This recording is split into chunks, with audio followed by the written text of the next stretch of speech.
Goeiedag luisteraars, dit is Johan Willemse wat gesels. Ja, wat 'n belewenis bly Nampo nie. Amper 100,000 besoekers en wat natuurlik vir my uitgestaan het, baie jong mense, baie jong getroude pare, bykans 1000 uitstallers. Diegene wat dink landbou is dood, ek dink gaan Nampo toe. Nampo is nie dood. Landbou is nie dood nie. En dan investering in tegnologie, die tegnologie wat daar is, ongelooflik. Onthou weer, ons kompeteer internasionaal, so jy moet oor tyd belê in nuwe tegnologie binne jou kontantvloeibegroting. Dan Iran, die groot olifant in die wêreld verhaal, nog steeds wipplank tussen vrede en nie vrede nie, skynbaar sou hulle van 'n dag of wat gelede sou Amerika Iran weer aanval omdat daar nie 'n ooreenkoms bereik word nie. Intussen olie ry maar wipplank hier rondom $108, $110 'n vat. Die rand bly redelik stewig hier so by 16.50. Kunsmispryse natuurlik nog steeds die moontlikheid. Dan bietjie iets anders. Purdue Universiteit doen elke jaar gereeld, amper kwartaalliks, maandeliks, 'n opname onder so 400 boere in hulle deel van die land, waar hulle vra hoe lyk vooruitsigte. Nou boere in Amerika se sentiment het redelik verswak oor die vooruitsigte vir die volgende 12 maande. En die verswakking word toegeskryf aan lae graan en oliesaadpryse, wat ons weet stygende insetkoste, rentekoste, maar daar begin ook een byslyp beskikbaarheid van insette. 2/3 van die boere verwag hulle inkomste gaan daal as gevolg van die Iran-konflik met brandstof en kunsmis.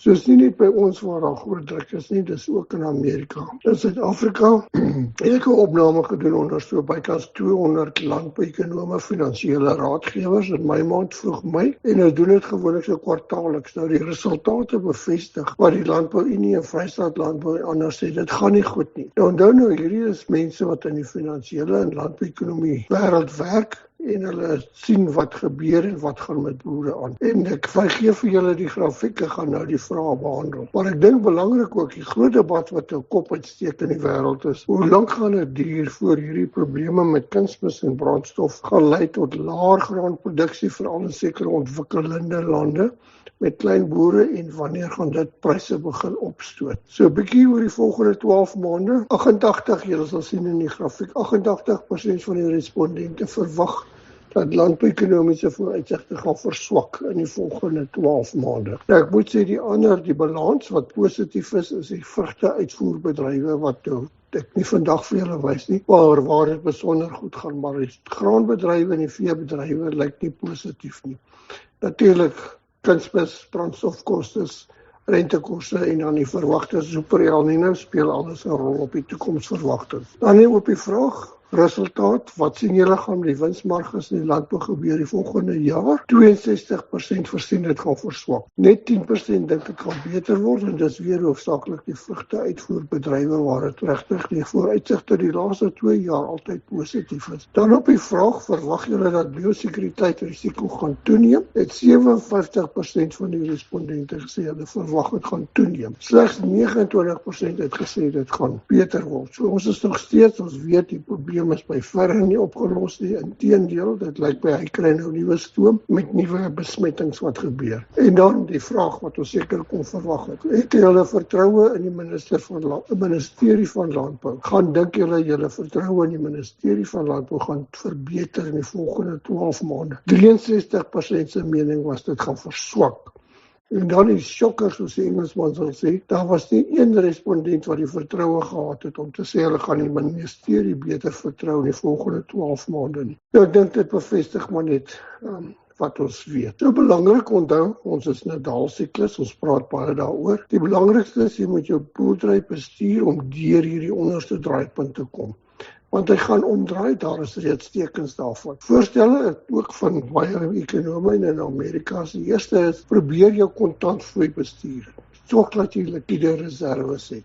Want die banke weer, as ons met hulle praat vroegtydig. Ons weet daar gaan kontantvloei tekorte wees. Dis nie die probleem nie. Die probleem is, kom praat vroegtydig, dat hulle reëlings met jou kan tref. Onthou weer, banke hou nie van die sê, hoor jy, baatelaste probleem het nie, dit gaan oor kontantvloei.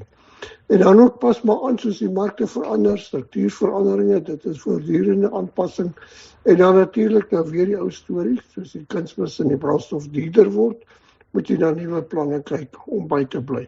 Dan so 'n bietjie positief, China, ons kan tariefvry invoer na China toe van hierdie maand. Appels, groot klomp appels is duur, rooibos is duur, en dan natuurlik rekord uitvoere met sitrus op so 2,9 miljoen ton. So daar is daar 'n bietjie lig. Kom ons neem 'n breek en kom terug.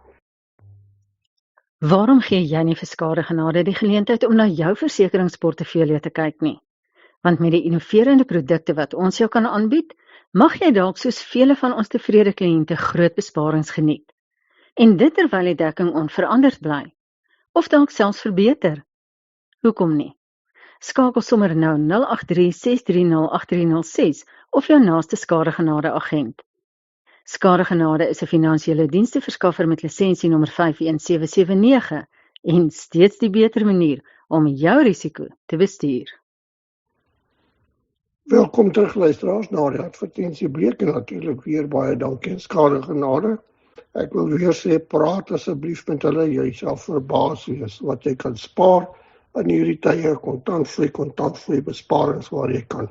Goed, Brasilië, hulle is ook in ons seisoen suidelike halfrond, hulle verwag 'n nuwe rekord graan en oliesaadoeste by hulle van 358 miljoen ton. Dis amper so 6 miljoen ton beter as laas jaar. Hulle bly groei en hulle sojaboonoeste is ook heel wat beter, 180 miljoen ton en hulle mielieoes verwag hulle so 136 miljoen ton. Nou weer belangrik, onthou dis ons kompetisie. In Amerika verloop die plantseisoen besonder goed. 75% van die mielies is geplant en 66% van die sojabone, baie beter as die 5 jaar tendens. Maar intussen, julle weet, meneer Trump het China gaan besoek, daar is baie verwarrende mediaberigte daaroor, maar dit wil blyk dat daar is 'n ooreenkoms bereik dat China meer gaan landbouprodukte van Amerika gaan koop, onder andere 17 miljard se landbouprodukte, en dis natuurlik meestal graan en sojabone. Ook deel hiervan is dat hulle vleisuitvoerpermitte van Amerika hernees na China toe. Dit het die markte in Amerika redelik positief gemaak.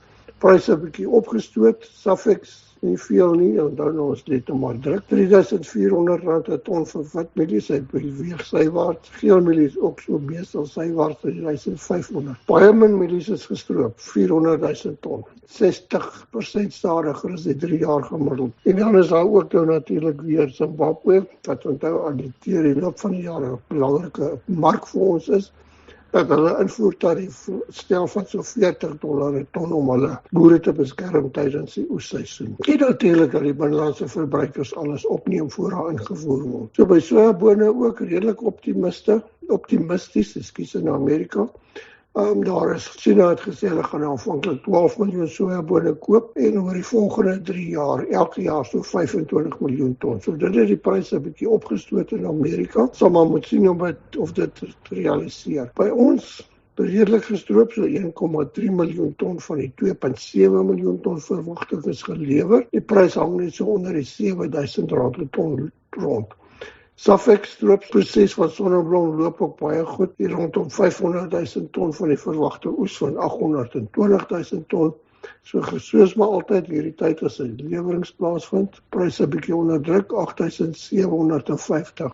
En dan as ons praat oor koring, ons stiefbroer in die tronk waaroor ons nie wil praat nie. Internasionale pryse het redelik gestyg en onder andere die gerugte oor China wat gaan koring aankoop. En natuurlik ons boere het gesê hulle gaan die minister verhandel en hy wil hy dagvaar want hy reageer nie op die tariefhervorming. Ek weet nie of dit soos die Engelsman sal sê spitefulheid is nie. Laasweek het hulle die invoertarief verlaag van R615 'n ton na R153 'n ton. Dis 'n dramatiese verlaging. Onthou dit het te doen soos die Amerikaanse prys styg, so verlaag ons invoertarief. Gelukkig Desember Safex bly rondom R6.000 'n ton. Aardappelboere sukkel, dis baie nat, sukkel om uit te haal. Kwaliteit begin 'n probleem raak met die baie reënskade wat ons gekry het. Dan vleismarkte, nie vreeslik nuus nie, baie sywaarts. Dis regtig bekommerd dat die besteedbare inkomste van verbruikers gaan afneem. Die verhoogde brandstofpryse, die swakker vraag en natuurlik ergens gaan ons ook 'n verhoging in rentekoerse kan verwag binne die volgende 2-3 maande. So meestal sywaarts, bees sywaarts hier rondom R62 'n kilogram vir klas A. Daar C 'n bietjie hoër, effens op R57 en speenkalvers bly sterk. R42 per kilogram. Lamvleispryse verras, redelik herstel bo die R100 per kilogram tot so 101, 104, baie goeie pryse. En natuurlik die wolprys bly ook baie sterk. Die markaanwyser, die RWS aanwyser, bietjie hoër, R271 per kilogram. En dan vir 18,5 mikron gesertifiseerde wol R306 per kilogram. So ek dink die skaap-lamboere kan 'n bietjie glimlag. Die varkbedryf nie veel nie. Sywaartse beweging in pryse rondom 37 en onder ook hier by R35 per kilogram bevrore ex-abattoir. So ek dink dis die nuus van die week. Die boere is hard aan die stroop en in die Wes-Kaap hard aan die plant aan die koring. So voorspoed, groete van Johan Willemse.